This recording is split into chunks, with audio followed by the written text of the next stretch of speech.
5 pada matkul akuntansi biaya akan menjelaskan terkait dengan HPP atau COGS dari produk yang telah kami jual. Sebelum masuk pada inti pembahasan, saya akan memperkenalkan anggota di kelompok kami.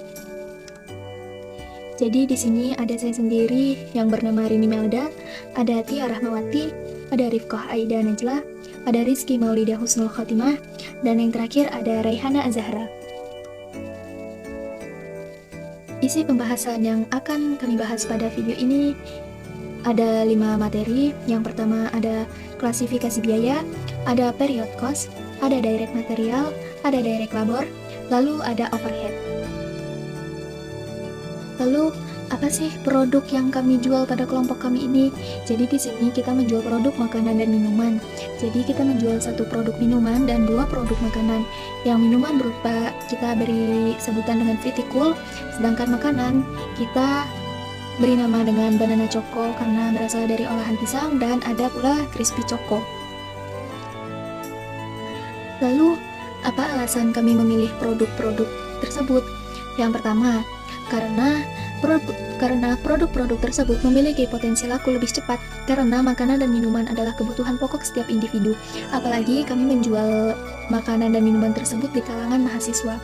Yang kedua, kami juga tidak perlu sewa tempat untuk memasak ataupun dalam mengolah produk tersebut.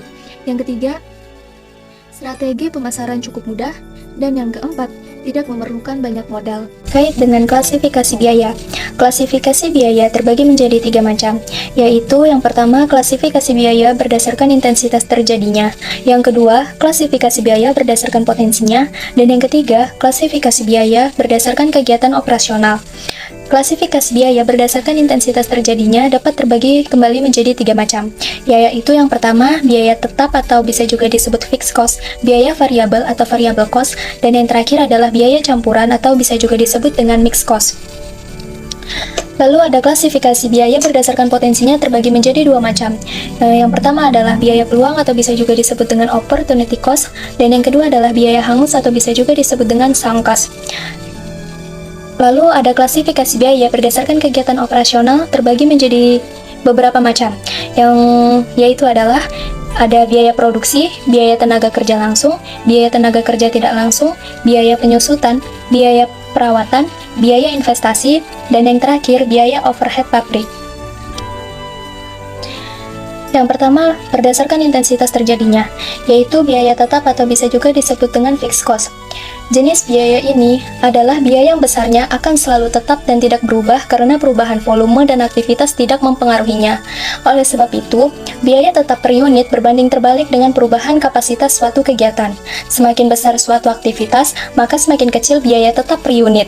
Lalu yang kedua, ada biaya variabel atau bisa juga disebut dengan variable cost. Biaya variabel adalah biaya yang total keseluruhannya akan selalu berbeda mengikuti perubahan aktivitas.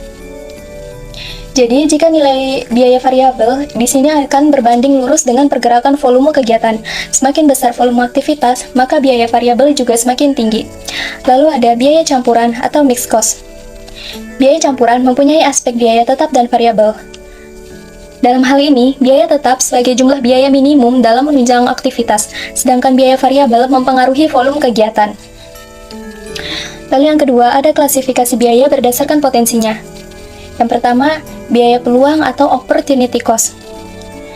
Biaya peluang merupakan biaya yang mampu menambah keuntungan dengan berinvestasi, namun tetap memiliki berpotensi merugi. Contohnya, ketika kita membeli tempat produksi baru, dalam pembelian properti, pastinya terdapat nilai investasi di masa mendatang bila aset tersebut dijual. Lalu ada biaya hangus atau sunk cost. Adalah biaya pengeluaran yang tidak bisa dikembalikan sebagai akibat dari risiko pengalokasian tersebut. Misalnya, ketika kita menginvestasikan modal dalam suatu usaha dan hasilnya rugi sebab bisnis tersebut bangkrut, maka uang kita akan hilang. Lalu klasifikasi biaya berdasarkan kegiatan operasional. Yang pertama, biaya produksi. Biaya produksi adalah pengeluaran perusahaan untuk memproduksi barang atau jasa agar bisa dijual dengan harga tertentu. Dalam operasional perusahaan, biaya produksi ini termasuk salah satu jenis biaya dengan nominal terbesar. Terdapat beberapa jenis biaya produksi, misalnya biaya bahan baku, tenaga kerja, pengemasan, dan sebagainya. Lalu ada biaya tenaga kerja langsung. Sama seperti bagian pemasaran, personalia, satpam, dan sebagainya, dalam konteks ini pembayaran biaya adalah suatu yang umumnya dilakukan perusahaan tiap bulan, bukan berdasarkan satuan produksi. Lalu ada biaya penyusutan. Biaya penyusutan adalah biaya yang nilainya semakin berkurang dari waktu ke waktu karena manfaat atau kualitas aktiva tersebut menurun. Contohnya, biaya mesin-mesin pabrik yang terus digunakan akan menurun kualitasnya, sehingga di periode mendatang harus membeli baru lagi. Kalaupun dijual, harga tersebut bisa di bawah dari harga beli. Lalu ada biaya perawatan. Jenis biaya ini dikeluarkan dalam rangka menjaga dan mempertahankan aktiva atau hal pendukung produktivitas. Misalnya, biaya perawatan mesin-mesin, biaya servis, atau yang semacamnya. Lalu ada biaya investasi. Biaya ini dilakukan untuk menambah pemasukan kas dalam jangka waktu tertentu. Misalnya, kita menginvestasikan sebagian modal dalam instrumen investasi atau aset. Lalu yang terakhir, ada biaya overhead pabrik. Biaya overhead yakni pengeluaran di luar jenis biaya produktif dan berperan penting dalam kelangsungan perusahaan.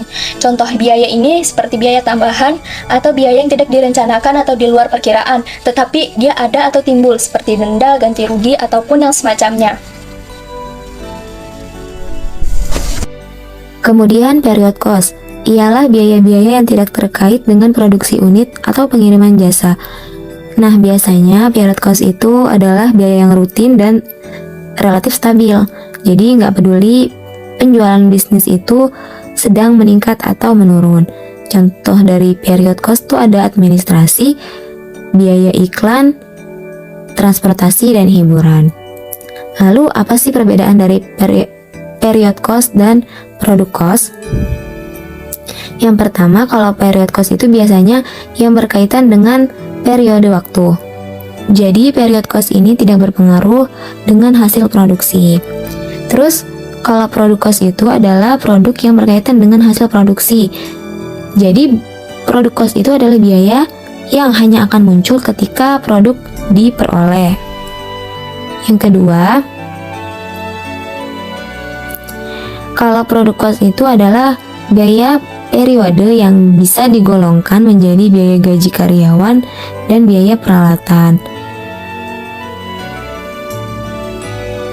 termasuk biaya sewa kantor, biaya pemeliharaan, dan lain sebagainya. Nah, biasanya biaya-biaya tersebut dianggarkan ke dalam period cost. Terus, kalau product cost itu adalah biaya produk tidak jarang atau yang dikenal sebagai biaya langsung, di mana biaya produk ini secara langsung bertanggung jawab terhadap hasil produksi. Makanya biaya produk itu biasanya di nama lainkan itu biaya langsung. Selain itu juga biaya produk ini atau produk cost ini juga dikenal dengan sebutan harga pokok penjualan atau COGS menurut ilmu akuntansi. Nah, biaya produk itu kadang didasarkan atas besarnya biaya yang dikeluarkan oleh produsen untuk memproduksi barang. Dikelompokkan jadi dua, yaitu biaya tetap dan biaya variabel. Hal ini digunakan sebagai bahan analisis serta evaluasi. Selanjutnya, pembahasan mengenai direct material. Direct material atau bahan baku langsung merupakan semua bahan mentah yang akan digunakan atau dipakai dalam proses produksi terhadap produk yang akan dihasilkan dalam sebuah bisnis. Nah, untuk bisnis yang telah kami lakukan, produk-produk yang kami perjualbelikan itu ada 3, di mana pertama ada Fruity Cool, ada Banana Choco, dan Crispy Choco. Langsung aja ke perhitungan direct materialnya. Di sini saya untuk perhitungan direct materialnya dibagi menjadi 3, dibagi per produknya, tetapi pada akhirnya akan ada total keseluruhan dari direct material tersebut. Yang pertama, produk Fruity Cool, di mana bahan-bahan yang diperlukan itu adalah mangga, ada biji selasi, susu kaleng, susu UHT bendera, santan kara, dan Nutrijel. Untuk harga mangganya sendiri ada 13.000, biji selasih 5.000, susu kaleng 13.000, susu UHT bendera 18.000, santan kara 6.000, dan Nutrijel 6.000. Hingga untuk total direct material Frutikul sendiri yaitu sebesar 61.000. Lalu beralih ke produk yang kedua yaitu Crispy Choco. Untuk Crispy Choco sendiri, bahan-bahan yang diperlukan itu adalah pangsit dan coklat. Sebenarnya selain pangsit dan coklat, bahan yang diperlukan itu juga minyak, tetapi karena minyak ini digunakan untuk dua produk, jadi minyak akan dimasukkan ke dalam produk yang ketiga. Jadi untuk total direct material Crispy Choco sendiri adalah 17.000. Dan selanjutnya ke produk yang terakhir ada Banana Choco. Untuk Banana Choco sendiri, bahan direct material sendiri ada pisang 20.000, ada minyak 8.000, tepung sasa 6.000, gula 9.000, dan tepung panir 5.000. Sehingga untuk total direct material Banana Choco sendiri adalah 48.000. Lalu dari ketiga masing-masing total direct material produk tersebut akan ditotal, sehingga total keseluruhan direct material kami yaitu sebesar 126.000. Kemudian kita masuk ke direct labor. Direct labor mengacu pada gaji dan upah yang dibayarkan kepada pekerja yang terlibat langsung dalam pembuatan produk tertentu atau dalam melakukan layanan. Kemudian ada cara menghitung biaya direct labor. Yang pertama itu menghitung tarif per jam tenaga kerja langsung. Yang kedua menghitung jam kerja langsung, dan yang ketiga menghitung biaya tenaga kerja per unit. Nah, sebagai contoh, di kelompok kami melakukan penjualan dengan memproduksi makanan dan minuman dibantu oleh 5 orang dengan total biaya sebesar 10.000 untuk biaya tenaga kerja. Selanjutnya adalah overhead. Nah, overhead ini adalah biaya yang tidak berkaitan langsung dengan proses produksi ataupun jasa. Sederhananya, biaya overhead artinya beban tambahan atau beban lain-lain. Cara menghitung biaya overhead pertama dengan menentukan biaya-biaya apa saja yang terkait langsung dengan proses produksi barang atau jasa. Lalu, menjumlah biaya tidak langsung atau biaya overhead dibagi dengan biaya langsung untuk kemudian dikalikan dengan 100%.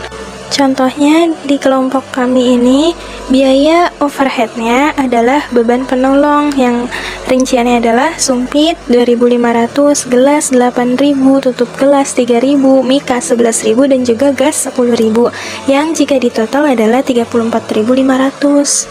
Sekarang pembahasan terkait dengan HPP atau singkatan dari harga produk penjualan atau dalam bahasa Inggris disebut dengan COGS, yang merupakan singkatan dari Cost of Goods Sold.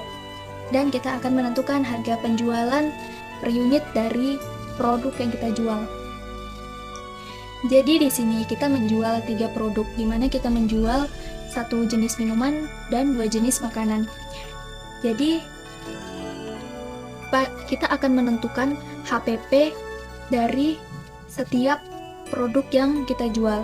Yang pertama, Frutikul, yaitu berupa minuman.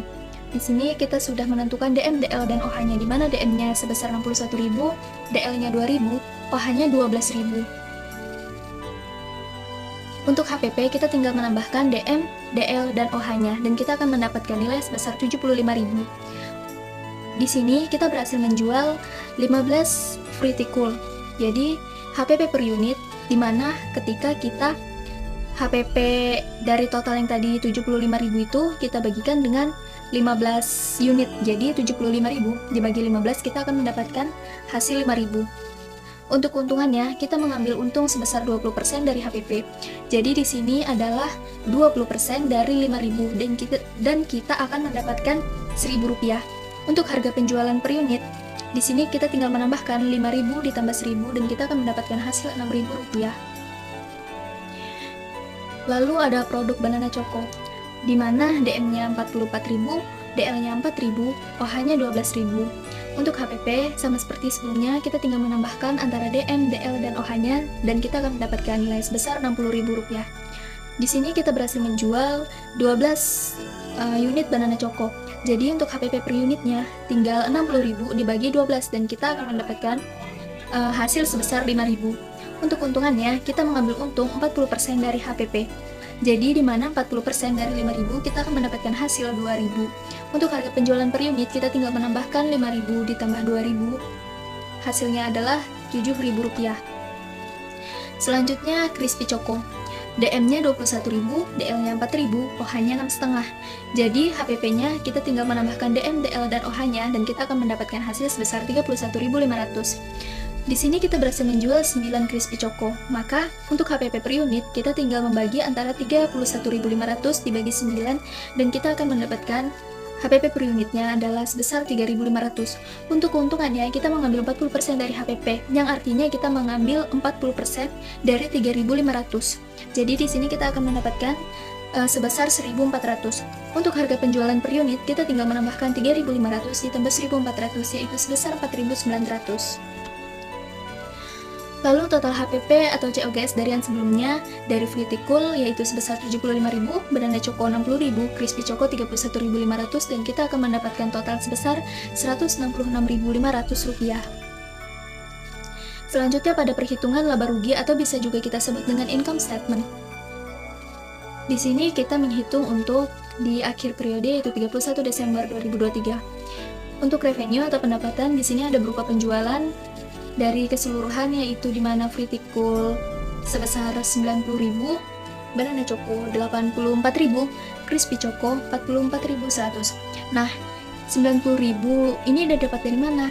Ini didapat dari ketika harga penjualan per unit yang satu itu kita kalikan dengan jumlah berapa produk terjual. Begitu juga pada perhitungan Banana Choco dan Crispy Choco. Lalu di sini selanjutnya ada penjualan bersih. Penjualan bersih ini adalah ketika Fruity Cool, Banana Choco, Crispy Choco ini ditotal semua sehingga didapatkan sebesar 218.100 rupiah.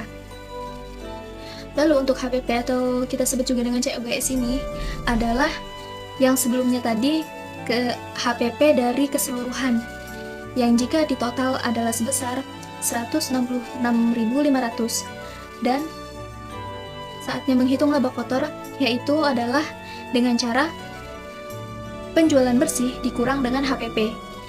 Nah, tanda merah ini artinya kita harus mengkurangkan. Jadi 218.100 dikurang 166.500 hasilnya adalah 51.600. Sekarang untuk bagian pengeluaran. Di sini kita ada berupa upah senilai 10.000.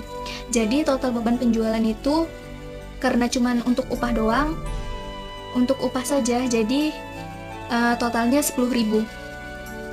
Selanjutnya ada jumlah beban penjualan yaitu 10.000. Seperti yang sudah dibilang sebelumnya, tanda merah artinya kita harus mengkurangkan.